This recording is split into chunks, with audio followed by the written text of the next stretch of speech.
Video showing people really how to set up and work the FF5. This is a design from Nick Tate, and basically I wanted to show you the ABC method of setting it up, because some people seem to be having a bit of problem with doing it. This is the FF5 machine. Here it is. Okay, now there's two ways of setting this up. There's a little stand here, which is pretty straightforward really. You set the FF5 up like this. You just push this into the bottom until it clicks in over, and then you tighten the wheel on the side. Okay, now this is fairly straightforward. The little bend there is pretty straightforward as well.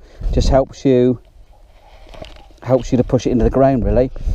Okay, and then you can twist it around whichever side you want to.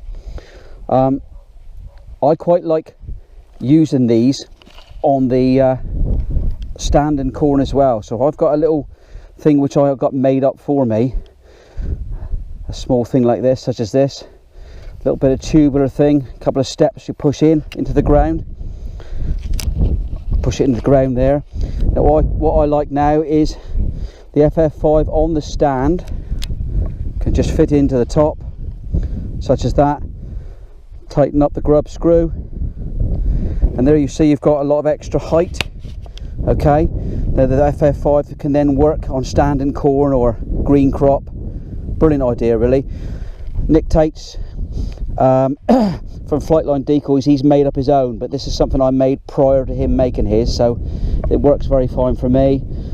Undo it out, take it out, and you're back to normal again.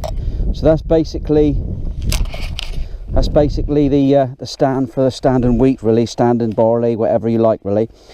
Now how this really works, it's worked off a battery, so we'll just press it into the ground like it is such. Works on a battery. When I've covered mine with some same colour as the stubble really, some camouflage stuff.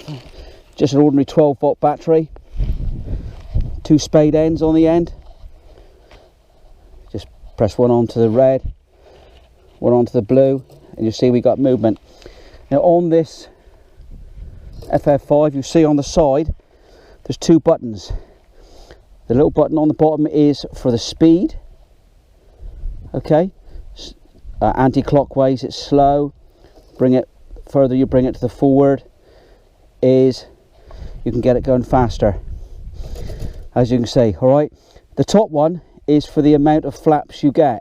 So if you bring it anti-clockwise, you get a rapid one. Clockwise, you've got a smaller gap between it. It's entirely up to you. Sometimes the birds like it quick, sometimes they like it slow. It's just a matter of trial and error really. Okay, but I'm just going to go through the basics now. I'll unplug the battery, and it's just a matter of to do in regards to setting up the Pigeon. Ordinary straightforward wood pigeon. What I tend to do is, to get this to work properly, you need to break the pigeons. I take a pair of pliers, it's so easy. Just break them at the base like that there. Then you've got the pigeon with the broken wings. Okay, you start by placing this on the top.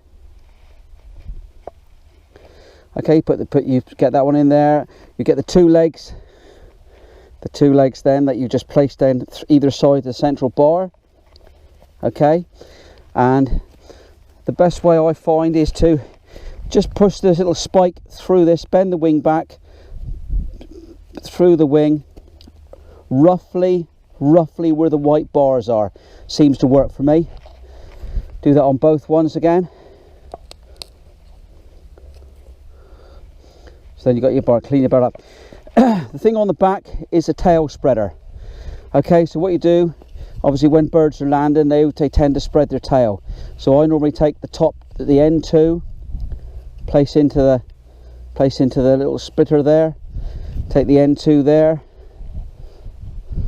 put them into the splitter there. Sometimes they get a bit narrow, so need to make sure we keep that pushed into there. and then really get rid of any loose feathers. spread the tail out as long as it looks decent. Get rid of any loose feathers. I do personally. I suffer a bit from OCD, so everything's got to be right for me. Make it look as near as possible, and there you have the way that it's set up on the FF5. We plug it in again,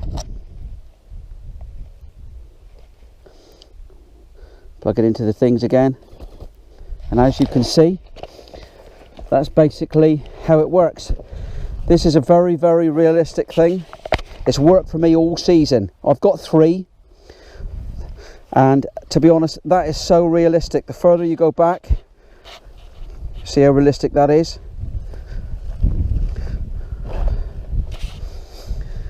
That's a slow wing beat now. I'll go back and do a fast beat for you. I like it fast personally most of the time.